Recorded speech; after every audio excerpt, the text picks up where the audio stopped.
Forte abraço. Quem me acompanha aqui no Juninho Fonseca de Olho lança a melhor análise do jogo. E no Passando a Limpo, quando vamos falar dos jogos que aconteceram no fim de semana. Jogos da Série A, da Série B e da Série B. Em destaque para a Série A, porque nós temos mais detalhes para contar. Na Série B, nós vamos dizer tudo que aconteceu, porque tem time que poderia aproximar da zona de classificação, não conseguiu o resultado, os caras perderam, não aproveitou.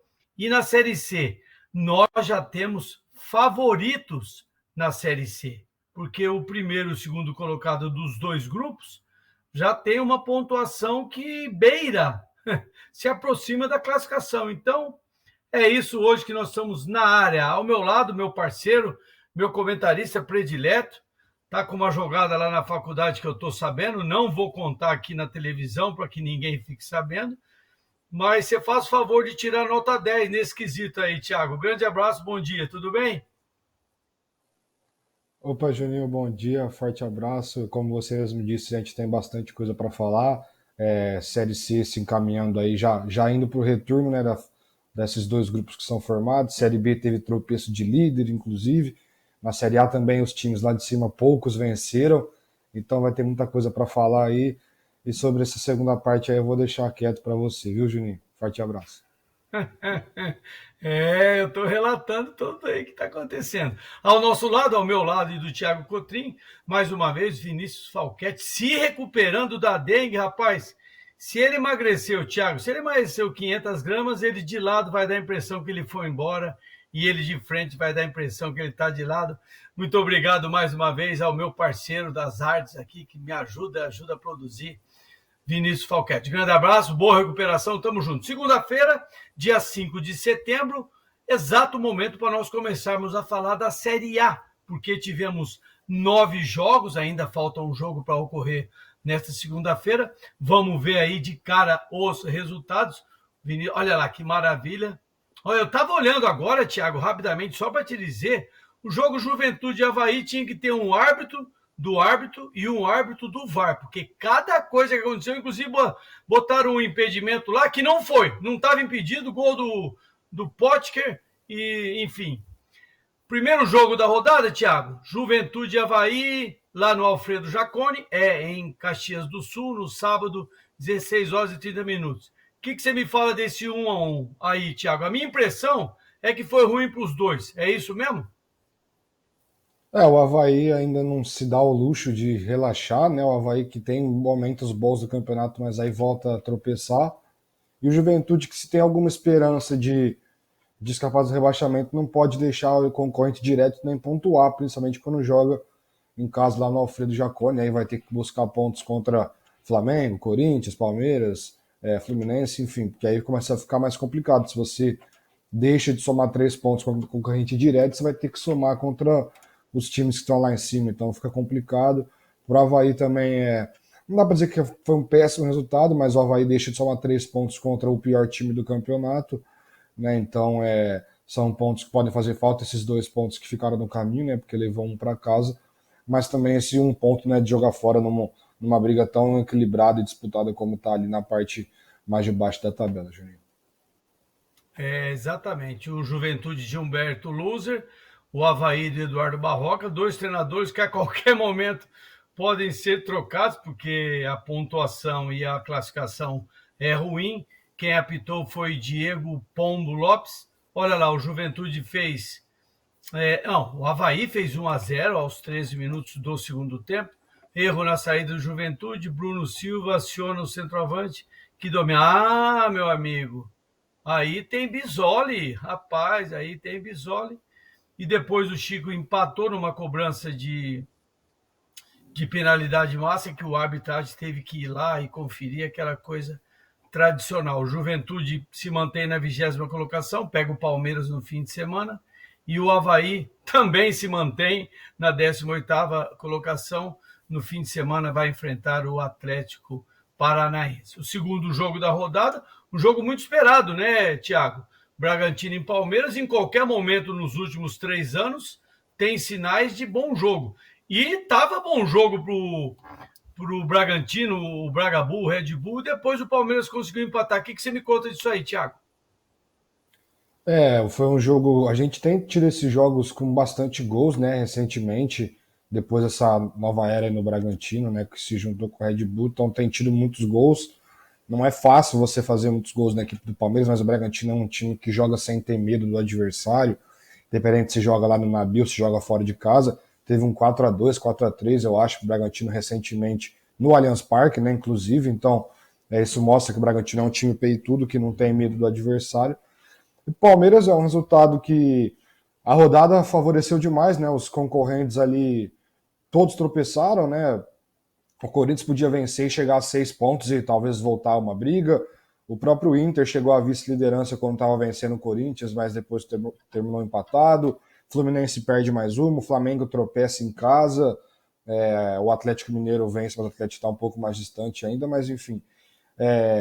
Eu não gosto de criticar, mas também faz parte do trabalho, né? Eu acho que tem assim, uma crítica para o goleiro Cleiton, o primeiro gol, um erro incomum, né? Porque tem o mérito do Luan que atrapalha, depois o Luan dá uma bela assistência, inclusive, né? Do gol, uma assistência não é comum da gente ver de um zagueiro. Me pareceu consciente ainda o jeito que ele fez o passe, o jogador que ele buscou, mas enfim. No primeiro gol, o Cleiton, uma falha, mesmo que o Luan passa na frente, que não pode acontecer, o Cleiton que eu acho que ele tem bons momentos, só que eu ainda acho que ele é um pouco inseguro, não sei muito como definir, mas é um goleiro que não acredito que passe tanta segurança para os torcedores do Bragantino, e a gente sabe como que é o peso de ter um goleiro que passa confiança para a torcida, para os jogadores, para a comissão técnica, enfim, mas e para si próprio, né? Certamente depois desse gol ele fica meio receoso. O Cleiton que é um goleiro que tem fama de saber jogar com os pés, mas também tem errado bastante. Claro, tem tempo para evoluir, ele é consideravelmente jovem ainda, então tem tempo sim, mas que é um goleiro que está num time que está subindo de patamar. Certamente, caso comece a repetir mais vezes falhas e falhas, certamente vão abrir o olho para ver se vem alguém, se não vem, assim como foi o Jandrei no São Paulo depois do jogo ruim que ele fez no meio de semana, ele que começou bem, agora ele já vem caindo, então já quando você está num time grande ou num time que briga lá em cima, qualquer falha já faz com que a diretoria já comece a ficar de olho, já vê se vale a pena tentar um próximo nome para outra temporada, enfim. Eu acho que só esse detalhe aí, o Cleiton aqui já tem grandes momentos também, é claro, a gente não pode só focar na parte ruim, mas que ele tem que ficar esperto, porque a gente também está numa fase do campeonato já onde qualquer ponto deixado pelo caminho pode fazer muita falta, e você está vencendo o líder por 2-0, independente se com o time reserva, titular, misto, você não pode tomar um empate, ainda mais jogando em casa, ou um empate que começa a partir da falha do goleiro Cleiton. Ah, sem dúvida. A palavra que você estava procurando é regularidade. Regularidade para sistema defensivo significa não dar gol para o adversário. Pronto. Esse sistema defensivo, claro, o goleiro está incluído, ele é o primeiro. Então, a sua observação com relação ao Cleito, que é cotado como jogador para a seleção brasileira no futuro, tanto é que ele veio contratado lá do Atlético Mineiro. Então, a sua observação foi muito boa, como observação também, que se o Bragantino, se tem momento para ganhar do Palmeiras, é quando o Palmeiras joga com muito mexido, né? Entendeu? Então não tem jeito. É agora que tem ganhado o Palmeiras. E o Palmeiras que começou a rodada, que poderia ficar com 10 pontos de distância do segundo colocado ou 4 pontos, ele ficou no meio do caminho. Me parece que estão facilitando para o Palmeiras, que tem mérito demais, né? Estar perdendo de 2-0 fora de casa e empatar 2-2, isso é muito difícil acontecer. Nas minhas estatísticas, é mais difícil do que a gente imagina. Maurício Barbieri e Abel, treinadores do Red Bull Bragantino e do Palmeiras, os mais longevos, se não me engano, o Maurício há mais de 2 anos, o Abel também há muito tempo. Klaus apitou, Bragantino 1-0 aos 24, o Arthur faz aquela tradicional jogadinha dele de primeiro pau, o Luan Cândido 1-0, esse Arthur faz o 2-0, é o negócio da lei do ex. Depois o primeiro gol do Palmeiras na falha que o Thiago apontou, e o 2-2 do Palmeiras lá com o Merentiel. Acho que foi o primeiro gol desse cara aí no Palmeiras. O Bragantino sobe uma posição para 10º lugar. No meio de semana, na quarta-feira, viu, Thiago? Bragantino e Atlético Mineiro, e o Palmeiras se mantém em primeiro lugar. O próximo jogo é contra o Juventude Allianz Parque. Outro jogo interessante da rodada, Thiago, olha só. Eu acabei de ver os melhores lances aqui, meu amigo. É Pablo, que fez 1-0, Clube Atlético Paranaense e Fluminense, Arena da Baixada, 1-0. Thiago, assim, claramente eu vou te perguntar, o Fluminense está em queda, meu amigo, ou não? O Atlético Paranaense vence um jogo onde certamente o foco do Atlético é na Libertadores, né, no jogo de amanhã contra o Palmeiras, apesar de ter sido no sábado, de ter 2 dias. 2 dias é pouco tempo para você descansar quando você vai enfrentar um Palmeiras que desde a primeira bola do jogo vai buscar igualar o placar no agregado, né, ainda mais fora de casa. Então o Atlético é a cabeça na Libertadores e soma 3 pontos, não vou dizer inesperados, porque claro, você não vai entrar pensando, não vou me importar com esse jogo, não vou não sei o quê, mas talvez 3 pontos onde a maioria dava como improvável, né? Porque o Atlético também não joga com força máxima por conta do duelo de terça-feira, né? O Fluminense, como você disse, vem numa queda de rendimento até, né? Vamos dizer assim, na tabela ainda fica ali nas mesmas posições praticamente, mas o Fluminense vem numa queda de produção contra o próprio Corinthians da Copa do Brasil, teve momentos assim de fazer o gol no comecinho do jogo, no comecinho dos tempos e ter mais uma chance ou outra, mas depois já não conseguir manter aquele ritmo que conseguia manter por pelo menos 70 dos 90 minutos, que vinha fazendo uma sequência muito boa, né? Aí perde esse jogo, não sei o que, semana que vem tem o confronto contra o Corinthians, que também não vive a sua melhor fase em termos técnicos, mas talvez até por isso não seja uma preocupação tão grande assim para esse jogo contra o Corinthians na volta da Copa do Brasil, porque o Corinthians também não está naquele momento espetacular, né? Então talvez seja de pelo menos de um tempo para cá o momento mais incerto dos dois times que vão se enfrentar na semifinal lá em Itaquera. Talvez até por isso não seja uma preocupação tão grande do Fluminense essa queda de rendimento.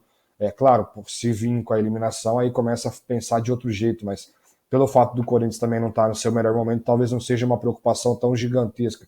É claro, os times já têm consciência de que tem que melhorar, de que vai ter um confronto difícil, mas pelo Corinthians estar numa situação parecida até, eu acho que o Fluminense ainda está com um pouco mais com o pé no chão, em vez de já começar a se exaltar, começar a se preocupar demais. E também não é a hora de começar a bater o desespero, né, em reta final de Campeonato Brasileiro, tendo disponibilidade, né, chance de enfrentar o Corinthians e classificar para a final da Copa do Brasil. Então não é o momento de se desesperar, mas certamente o Fluminense nas próximas rodadas, se for deixando ponto no caminho, vai ver o Atlético Mineiro, que venceu e parece que retomando um pouco da confiança, tendo o Hulk voltando a jogar bem, vai ver o Atlético subindo, vai ver o Atlético encostando, o Inter também volta muito forte ali na parte de cima, então o Fluminense não pode dar bobeira não, Juninho. Sem dúvida. Se eu tivesse na comissão técnica do Fluminense, ia falar, opa, acendeu a luz amarela. Porque você sabe, né, Thiago? Depois da luz amarela vem a vermelha. Então, se a luz está amarela, porque tem uma sequência de maus resultados, aí fica esperando enfrentar um Corinthians que conseguiu um resultado excelente de 2-2 do Maracanã, meu amigo. Se não me engano, está faltando uma interpretação do momento factual. A pontualidade do Fluminense está em sinais claros de queda de rendimento. O Atlético Paranaense do Scolari, o Fluminense do Fernando Diniz, Flávio Rodrigues de Souza e Pablo fez aos 25 do primeiro tempo uma jogada numa finalização do Coelho. O Pablo antecipou todo mundo. O Atlético Paranaense se mantém na sexta colocação. Próximo jogo do Campeonato Brasileiro só no fim de semana contra o Avaí. O Fluminense cai 2 posições. No fim de semana joga contra o Fortaleza. Outro jogo do sábado. Ô, Thiago, me parece que, olha só, Estádio Independência, 20 horas e 30 minutos, América 2, Coritiba 0. Ficou claro que é o seguinte, que o América é o melhor time intermediário desse campeonato e o Coritiba é um dos campeões brasileiros que tem sinais de rebaixamento ou não? O Curitiba deu aquela ilusão de começo de campeonato, né? Eu, particularmente, não imaginava que iria ficar lá no G4, mas eu achei que poderia, pelo começo que fez tranquilamente, brigar na metade de cima da tabela, né? Aí você perde o seu principal jogador, que é o Igor Paixão, o Andrei, volante também que veio do Vasco, também teve lesão, e aí ele estava num momento muito bom quando machucou. E o América vem numa sequência, se eu não me engano, de 7, 8 jogos de invencibilidade dentro do campeonato, né? O América sonhando sim com uma vaga em Libertadores, né? Direto talvez seja complicado, mas nunca se sabe. Vamos supor que campeão de Libertadores está no G4, campeão da Copa do Brasil está no G4, né? Então pode sonhar sim. O América vive uma fase muito boa, é regular em casa, muito regular. A gente lembra que quando perdeu esse ano, não lembro agora se na Copa do Brasil ou no Brasileirão, estava quase 9 meses invicto em casa. É muita coisa isso, é quase um ano invicto em casa para um time que você vê que não está no primeiro escalão, não está na primeira prateleira, né? Muita coisa. E o América volta a ser regular em casa, volta a sofrer poucos gols quando joga em casa.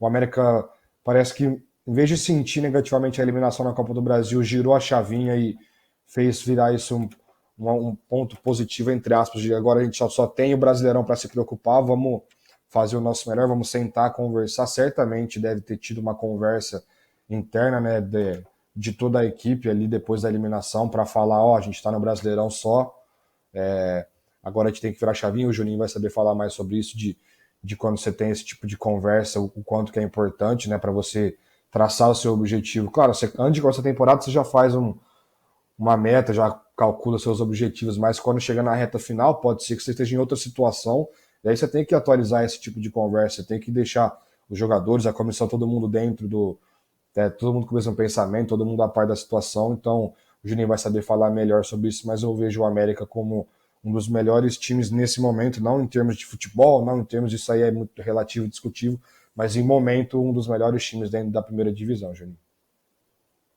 Ah, você fez um sinal muito legal. Aí o América vive um bom momento.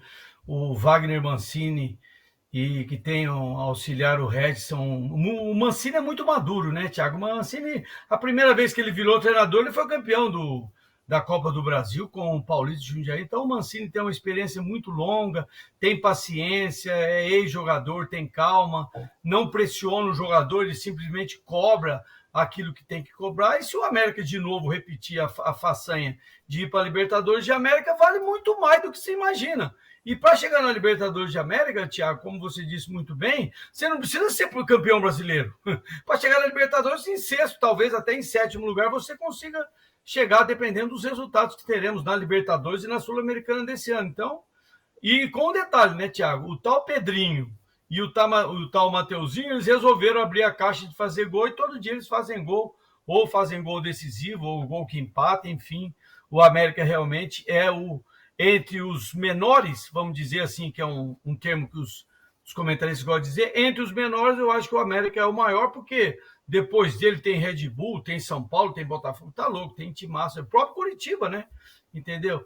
O América com essa vitória, gol de Pedrinho aos 29 do primeiro tempo e Mateuzinho aos 32 do segundo, o América sobe uma posição, vai para o 8º lugar, se mantém numa posição legal. No fim de semana enfrenta o Botafogo do Rio fora de casa e o Coritiba caiu uma posição, se mantém na linha de rebaixamento, está em 17º lugar, problema na frente do Curitiba, porque o próximo jogo é contra o Atlético Goianiense, um time que também está brigando contra o rebaixamento. Vamos para o domingo. Ô, Thiago, esse jogo aqui, cara, o Jô e o Flamengo 1, Ceará 1 lá no Maracanã, 11 horas da manhã, o Jô e o Gabigol, que são as estrelas, se comportaram como estrelas e depois jogaram tudo fora, porque fizeram gols e foram expulsos. O que você me fala?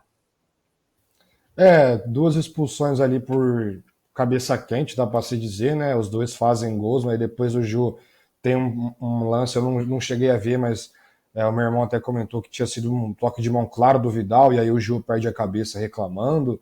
Não me recordo também se a expulsão do Ju foi direta ou não, mas o Gabi também foi pro lance de perder a cabeça, onde ele quis bater uma falta rápida, ele chuta a bola, não acerta, mas ele chuta claramente para acertar o adversário, e ele já tinha amarelo e toma um cartão na última bola do jogo praticamente, né, onde o Flamengo ia ter a chance de levantar a bola na área, e é importante ter um finalizador como ele.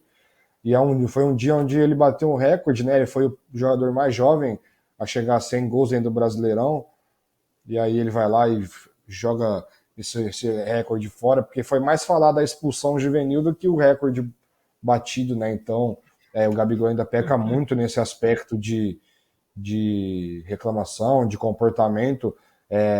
Tava vendo também, todos os cartões dele no campeonato foram por reclamação, né? Então isso mostra um pouco disso. Isso pode fazer muita falta num momento crucial, ali com numa Libertadores, numa Copa do Brasil, quem sabe pode fazer muita falta, que é um cara muito fácil de tirar ele do sério. Na própria Libertadores, Quando o jogo ainda estava 0-0, eu acho que ele chegou a peitar, bater boca com um defensor ali do Vélez.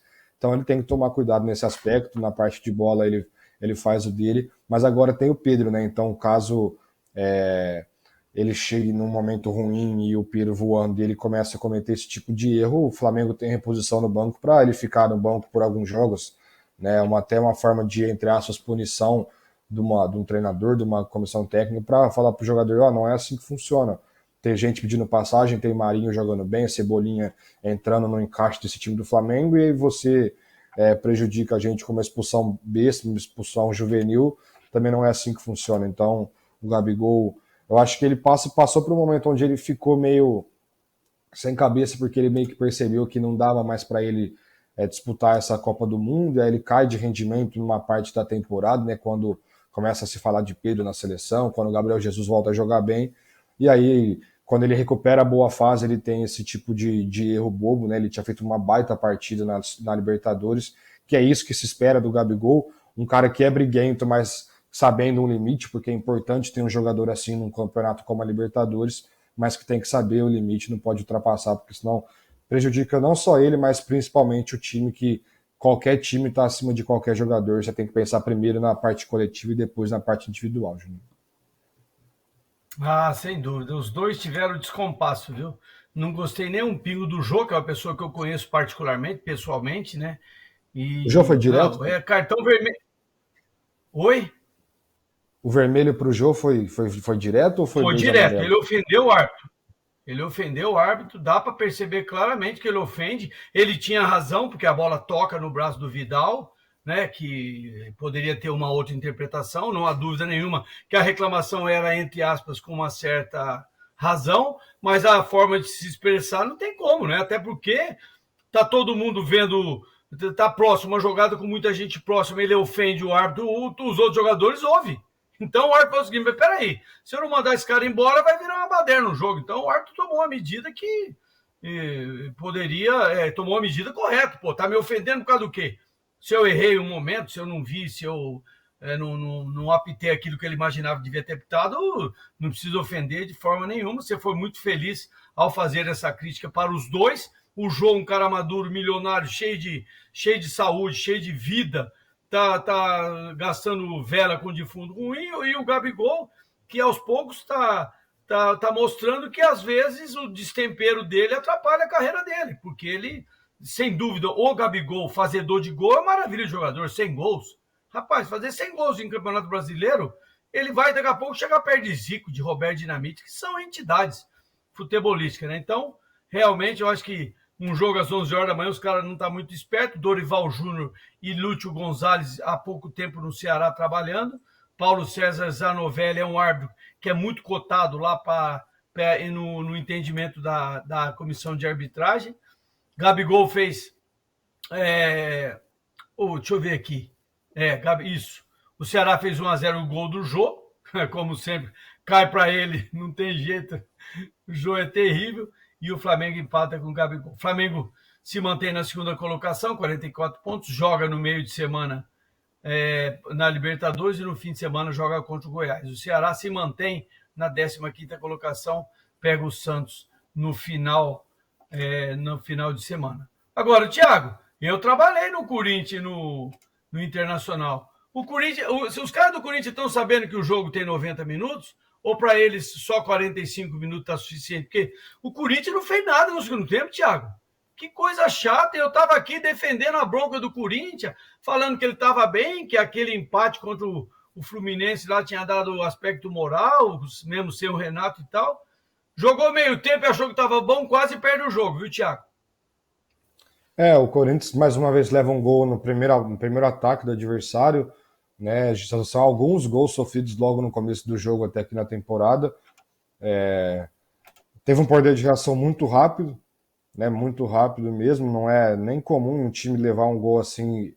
Pareceu que foi o contrário, pareceu que o Inter fez o gol e sentiu o gol em vez de que o Corinthians sentiu o gol, porque o Corinthians tomou o gol, a torcida começou a cantar mais alto, começou a ir para ataque, faz o primeiro gol ali na jogada aérea dos dois zagueiros, né? O Gil e o Balbuena.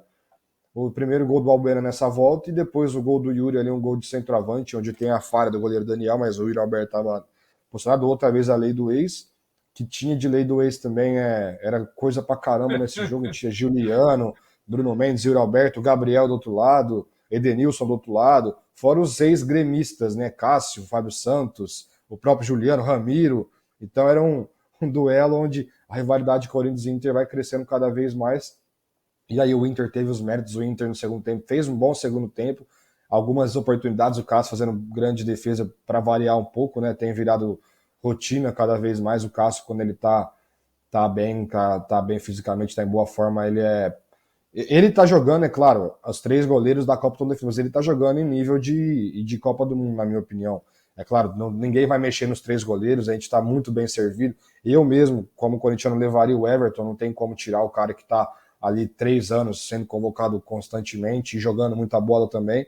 Só estou falando um comentário à parte, que o Cássio está jogando em nível de ser convocado. Não estou dizendo que eu tenho que levar o Cássio, nem nada disso, estou só dando a minha opinião. Né, como a gente já criticou o Cleiton, eu também critiquei o Daniel, agora tem que fazer o elogio quando ele é merecido. E aí o Corinthians empata, os dois chegaram a ficar na vice-liderança dentro do momento do jogo, né, onde poderia dar uma luz, talvez, por sonhar pelo título, ficar 6 pontos, 6 pontos, tá bom que esses 6 pontos são meio fantasma, porque se você ganha esses 6 pontos, o Palmeiras não, você não passa o Palmeiras por conta do número de vitórias, mas você ia ia encostar na pontuação, né? Mas mesmo assim, 6 pontos 6 pontos é reversível, né? Mas você vai ficando 8, 9 pontos, aí começa a ficar mais complicado. O Alan Patrick fez um belo gol aí, o Inter descansa, não tem jogo no meio de semana, o Corinthians também não, né? Então, mas o Corinthians deve poupar e o próximo jogo do Corinthians é um clássico contra o São Paulo. Quando chegar no jogo do São Paulo, eu falo da parte tricolor desse clássico, mas o Corinthians deve poupar. Tem a preocupação na lateral direita que o Fagner sentiu. Pelo que disse no intervalo, foi um desconforto, né? Ainda não vi nenhuma notícia se foi alguma lesão ou se foi só uma precaução, né? Porque chega no momento da temporada onde você tem semifinal daqui 2 semanas, você sente alguma coisinha, ó. O Vitor Pereira, senti aqui, pronto. O Rafael voltando de lesão, se não me engano, foi o primeiro jogo dele desde que ele voltou, sente a mesma lesão, me parece. E o Renato sentiu um desconforto na panturrilha também, torcer para não ser nada grave, porque nós corintianos e todo mundo que acompanha sabe a falta que o Renato Augusto faz. É só você ver o Corinthians criava praticamente só com o Roger Guedes e com o Mosquito pelas pontas, não criava quase nada pelo meio no jogo de ontem, então faz muita falta o Renato. Resultado que acaba sendo melhor para o Inter por ser fora de casa, né? Repete o placar do primeiro turno, um confronto de 8 gols, né? Somando os 2 turnos, um confronto onde tem muitos poucos gols recentemente. E só um detalhe, Juninho, que falou no jogo, acho que nos últimos 10 jogos, se eu não me engano, são 8 empates, alguma coisa nesse sentido. É muito, muito empate, então só esse detalhe desse confronto, Juninho. Ah, sem dúvida, viu?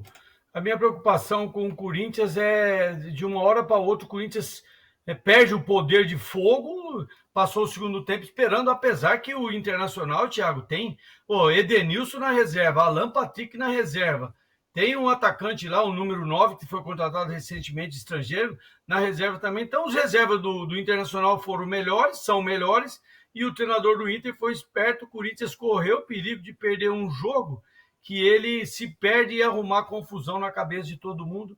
Eu achei que o 2-2 foi justo. Como você disse, o Inter começou o jogo 1-0, com uma participação, inclusive, de arremesso lateral. O alemão faz 1-0, o Corinthians empata com Balbuena, a participação do Gil. Balbuena e o Gil falharam no primeiro gol. Acho que o Corinthians não estava ligado naquele 1 minuto de jogo, né? Depois o Yuri Alberto se aproveita da falha do goleiro Daniel, que no meu entendimento não é um goleiro para Internacional de Porto Alegre. Agora, o Inter tinha que ter um goleiro mais impactante e realmente o Alan Patrick, 2 minutos depois de ter entrado, fez um golaço, empatou o jogo. Eu achei justo pelo primeiro tempo do Corinthians e pelo segundo tempo do Internacional. O Corinthians e o Inter sobem uma posição, o Corinthians vai para terceiro, no fim de semana tem São Paulo, o Internacional vai para quarto, no fim de semana tem o Cuiabá. Outro jogo da rodada. Que vitória maravilhosa desse Botafogo do Rio, Thiago. Rapaz, foi lá no Castelão enfrentar o Vojvoda, um jogo de 2 treinadores estrangeiros, não é? Rapaz, que jogo bom do Botafogo, 3-1 com mérito ou foi na sorte, Thiago? Vou tentar dar uma acelerada porque tem mais coisa para falar, mas uma vitória, você faz 3-1, você abre 3-0, Não dá muito para dizer que não foi merecido, né? Se eu não me engano, chegou a abrir 3-0, não lembro se estava 2 quando o Fortaleza fez o gol, Isso. mas abre 3-0, o Gatito defende pênalti do Robson. E aí meu destaque para o jogo é o Fortaleza, que era o melhor time do retorno em termos de ponto, estava 100%, se eu não estiver enganado. Cai essa invencibilidade, talvez num resultado improvável, a gente esperava o Fortaleza vencendo o jogo. E o Fortaleza não só perde o jogo, como o Fernando Miguel, que estava entre os goleiros com mais tempo sem sofrer gol na era dos pontos corridos, volta a tomar gol também. Fortaleza não tinha sofrido gol no retorno ainda.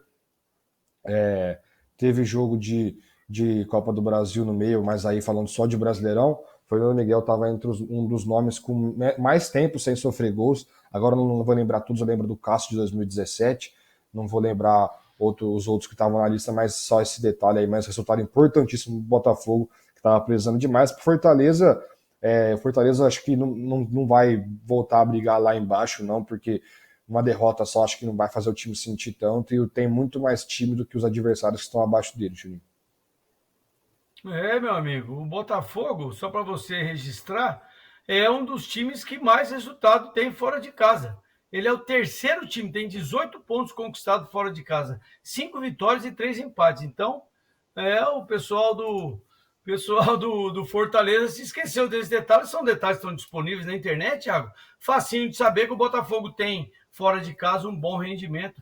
Realmente uma vitória muitíssimo importante para o Botafogo. Botafogo lá do Luiz Castro, o Fortaleza do Vojvoda, como eu disse. Exatamente, o Botafogo fez 3-0, 18 do primeiro, com o Eduardo de novo aos 35, depois aos 18 do segundo, 3-0, Marçal, e aí o Moisés, aquele que podia jogar na Ponte Preta 15 minutos lá, fez 3-1. Fortaleza ficou no mesmo lugar, 12º lugar, o Botafogo sobe uma posição. Fortaleza pega o Fluminense no fim de semana, e o Botafogo enfrenta o América. Outro jogo legal, até que enfim, uma vitória do Atlético Mineiro fora de casa, Galo 2, Atlético Goianiense 0, lá no Antônio Ascioli, em Goiânia. O Atlético Mineiro despertou, Thiago?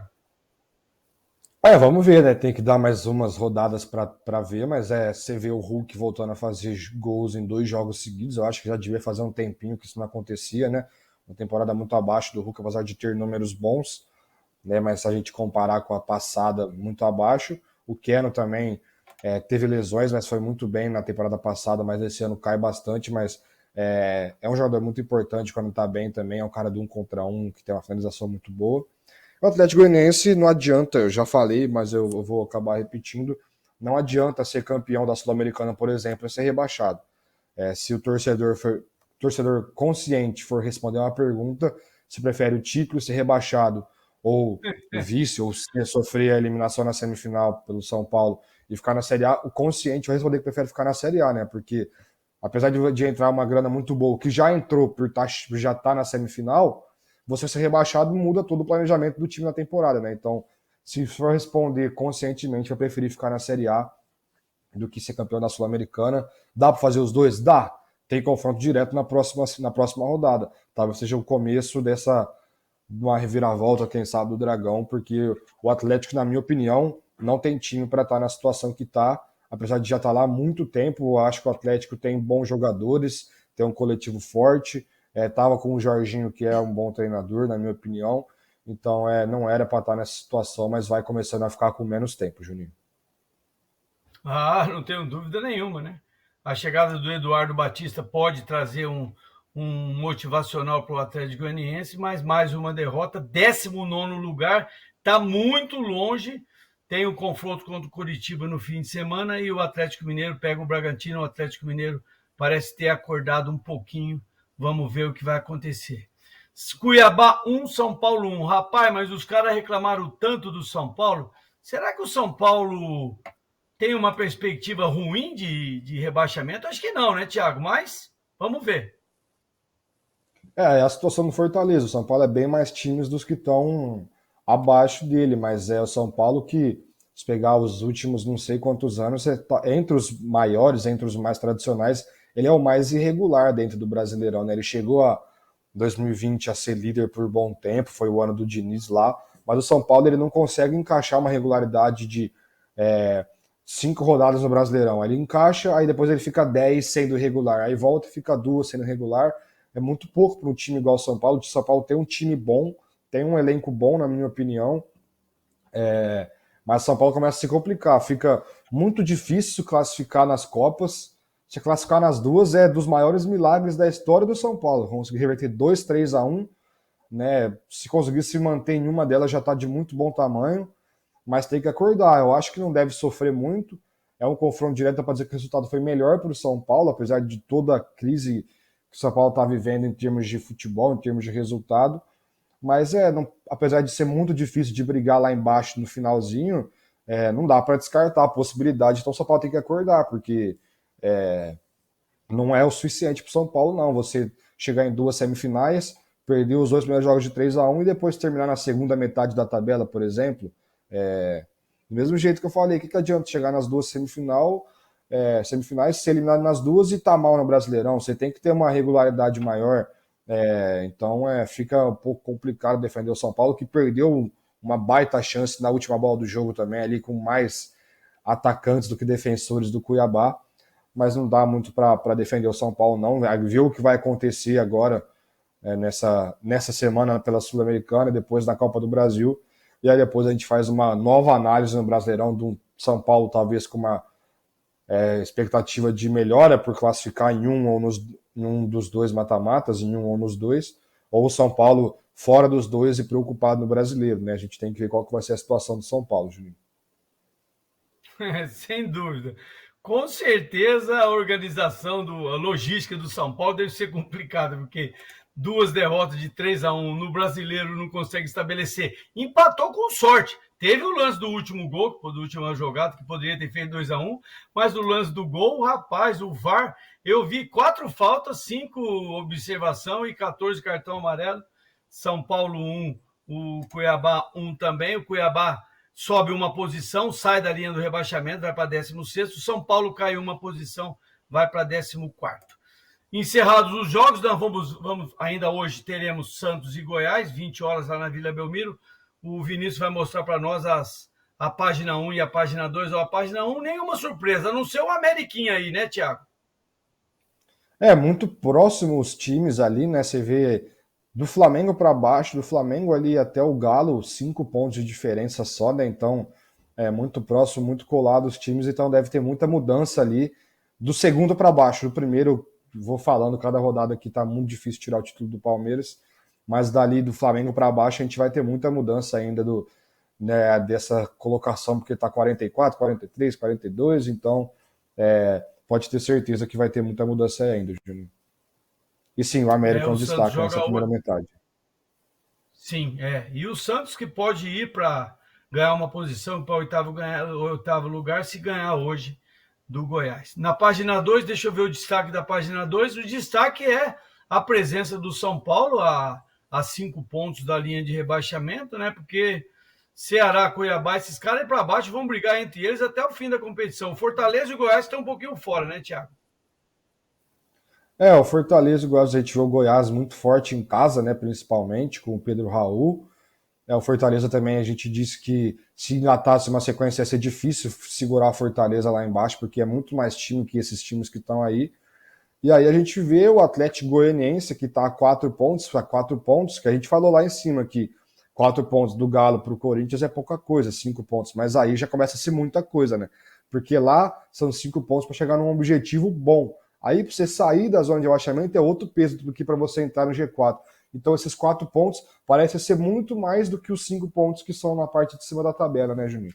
Então é uma situação muito complicada para o Atlético Goianiense também. Claro, 4 pontos é muito reversível, mas esse próximo jogo, Curitiba e Atlético Goianiense, para o Atlético Goianiense é terrível, porque é lá no Couto Pereira que é onde o Curitiba costuma somar pontos.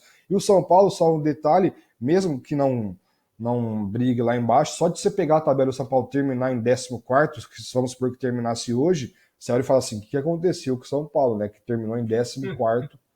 Não é normal ver um time do tamanho do São Paulo, da tradição do São Paulo. O São Paulo que é ex-campeão brasileiro, né? Se eu não estiver enganado, são 6 títulos de Campeonato Brasileiro. Não é normal ver o São Paulo nessa situação, não, Júnior. Ah, sem dúvida. No fim de semana tem um tarde de Corinthians, né? Precisa avisar os caras lá. Ô, fim de semana tem o Corinthians. Muito beleza. Então era isso que nós queríamos entregar em 30 minutos, é isso que nós falamos. Agora vamos dar uma olhadinha de passagem na Série B, que não tem muita mudança, Thiago. Mas olha lá, ó. O Náutico conseguiu um ótimo resultado, venceu o Ituano na sexta-feira. Grêmio com o Renato no banco, venceu o Vila Nova, tá ganhando por 2-0, sofreu um gol 2-1. Novo Horizontino CSA 1-1. Guarani um ótimo resultado, 3-0 contra o Sampaio, mas não sai da linha do rebaixamento. Vasco perdeu, mas todo mundo não ganhou. Aí ficou fácil, né? Que o Vasco tá apertado por quem? Pela Tombense e pelo Sport, que perderam também. O CRB ganhou do Sport 2-0, Bahia voltou a vencer, ganhou o Tombense 3-0, Chapecoense na briga do rebaixamento. Bahia e Tombense 3-1, Chapecoense 3-0 na Ponte Preta para a briga do rebaixamento, foi ótimo resultado. O Operário conseguiu ótimo resultado ao ganhar do Londrina e o Cruzeiro empatou com o Criciúma. O Cruzeiro já tá com acesso garantido e o Criciúma vive uma posição intermediária, né, Thiago? Algum destaque aí? O destaque talvez seja para o pós-jogo do Cruzeiro, né? Problema com o Ronaldo lá no Mineirão, não entendi muito o motivo disso, né? O Cruzeiro já campeão, na minha opinião, não entendi muito esse motivo. E destaque para mim para o Vasco talvez seja o mais crucial desse, tirando do Cruzeiro que eu já vejo como acesso, no mínimo o acesso garantido, o Vasco talvez seja o mais importante conseguir o acesso, porque o Grêmio caiu com as contas em dia, né? O Bahia também não me lembro de ver dívidas grandes do Bahia nem nada, mas o Vasco que está numa nova era, que fechou o contrato essa semana, né, com o pessoal lá da 777, se não subir para a Série A, e aí? Você está achando que vai montar um timaço para já na Série B? Não vai, né? Não é assim que funciona. Então, esse é o destaque. O Vasco teve sorte dos resultados de Tombense e de Sport, mas o Vasco depende só de si. Então, não vai ser toda rodada que o Vasco vai tropeçar, que os outros vão tropeçar também, né? Então tem que ficar um pouco atento aí o time do Vasco nessa reta final, Juninho. Inclusive o Londrina também perdeu, né? Os três estavam próximos do Vasco, perderam. O Vinícius vai trazer para nós a classificação, para termos a ideia da página 1, classificação da Série B após a 28ª rodada. Cruzeiro normal, Bahia normal. Bahia, acho que normal para mais, né? Porque acho que o segundo lugar ali poderia ser tanto o Grêmio quanto o Vasco. A proximidade do Vasco para o quinto colocado são 4 pontos, com uma vitória de diferença, quer dizer que são 2 rodadas para o Vasco perder essa condição. Londrina, Sport, CRB e o Tombense ainda brigam com alguma coisa. Criciúma numa posição confortável, Ituano também. E na página 2 nós vamos encontrar, mesmo com a vitória, olha lá, vamos ver a página 2, Thiago. O Guarani ali já numa condição de sair, numa próxima rodada, sair do rebaixamento. Eu acho que o destaque dessa página aí é essa perspectiva do Guarani de sair do rebaixamento, né, Thiago? Muito importante a vitória do Guarani, não só a vitória, mas o jeito que ela foi construída, né? Vencer por 3-0, faz com que o time não só fique mais próximo ali de escapar da zona, como também pegue uma confiança grande depois de vencer um adversário por 3-0 num momento onde você não vive uma melhor fase. É sempre talvez um começo de uma reviravolta na hora de virar a chavinha ali. Resultado importantíssimo para o Guarani, Juninho. Ah, sem dúvida. Então, beleza. Era isso que nós queríamos dar uma passadinha da Série B, que começa na terça-feira, né? Daqui a pouco, amanhã, já, dia 6 de setembro, já começa a Série B, termina a rodada, na segunda-feira começa de novo. Rapaz, a Série B, os caras estão acelerados. Os negros não tem nem tempo de trocar de treinador. Troca de treinador, o cara nem fica no banco. Vamos dar uma olhadinha na Série C que tem. Olha aí a Série C, Thiago. Você tá vendo ali, ó, tá escrito Botafogo 3-1 Aparecidense. Mirassol 2-1, os dois times paulistas venceram fora de casa e são os concorrentes, são os favoritos do grupo B, Thiago?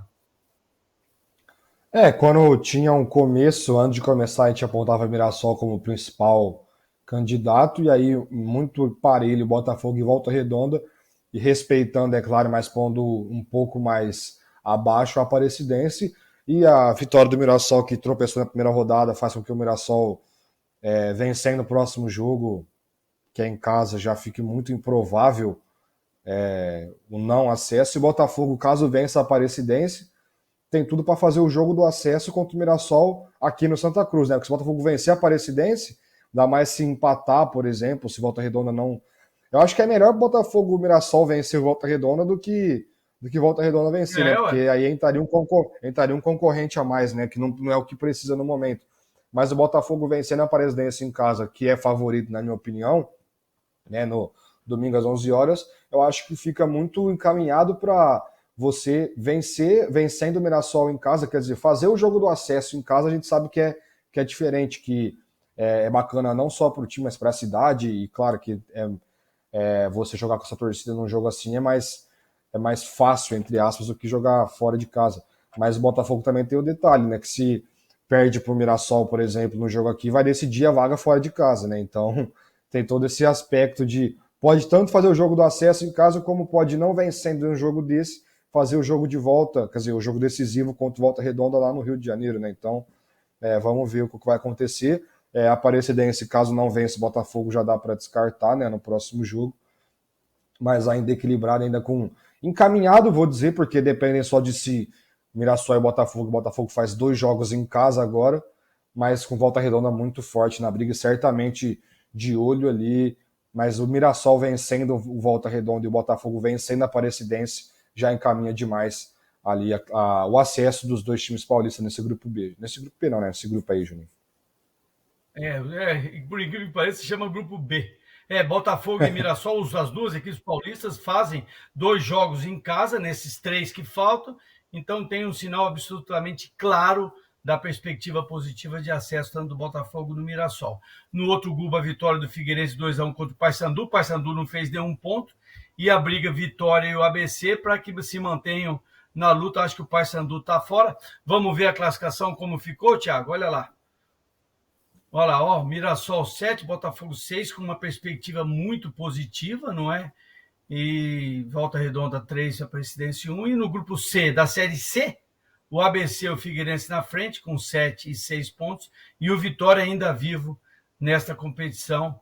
Lá embaixo não tem favoritismo, mas eu acho que o Mirassol e o Botafogo estão encaminhados, né, Thiago?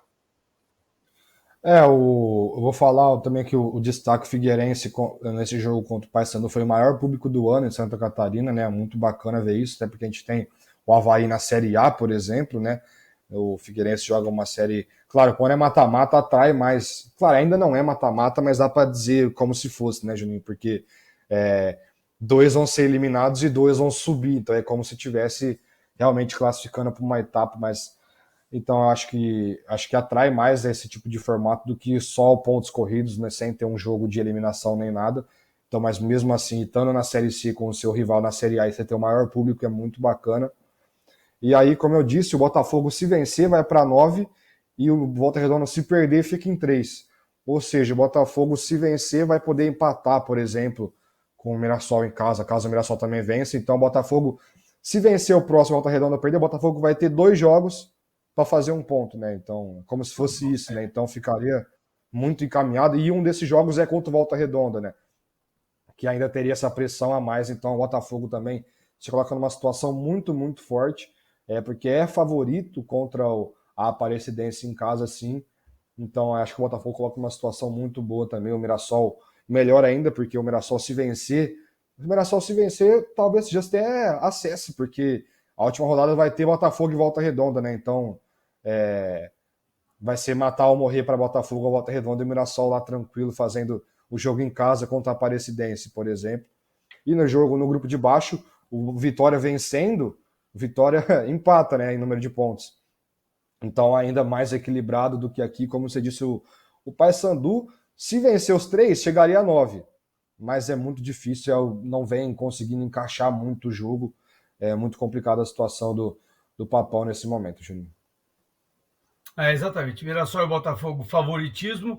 ABC, Figueirense e Vitória ainda tem muita coisa para acontecer. É possível que na próxima rodada, a 4ª rodada dos 2 grupos, nós tenhamos pelo menos um time classificado. Eu enxergo o Mirassol com uma perspectiva muito positiva. Gente, era isso que nós queríamos trazer para você. 45 minutos de bate-papo de futebol. Nossa, parece até que nós entendemos tudo de futebol. Os caras precisam perguntar para nós aí, Thiago. Quem que são esses dois aí que ficam falando 45 minutos de futebol? Então era isso. Muito obrigado, viu, Thiago? Bom trabalho, à noite a gente se vê e parabéns pelos seus comentários, cada vez que passa, com muita segurança, muita capacidade, muito detalhe. Parabéns, até a noite, viu? Opa, Juninho, obrigado. Forte abraço aí. A gente se vê à noite. A gente volta amanhã. Também tem sexta-feira, então ainda vai ter bastante coisa para falar. Vai ter mais do que 45 minutos para a gente falar aí, Juninho. Então, um forte abraço aí e boa semana para nós. Valeu, pessoal. Então, mais uma vez, eu agradeço a todos vocês que nos acompanham aqui no Juninho Fonseca de Olho no Lance, hoje no podcast Passando a Limpo, onde falamos da Série A do Campeonato Brasileiro, falamos da Série B, falamos um pouquinho da Série C, tem muita coisa acontecendo, mas hoje, dia 5 de setembro, uma semana com feriado, que a gente pode dar uma respirada, mas no futebol não tem nada de respirar, feriado, aniversário, vai tudo. Vamos indo em frente. Que você tenha uma ótima semana. Continue, eu agradeço a vocês que nos acompanhem. Continue aqui conosco. Muito obrigado ao Vinícius aí, já recuperado da dengue, aquela coisa. E um grande abraço a todos vocês que nos acompanham. Eu estou indo embora. Tchau.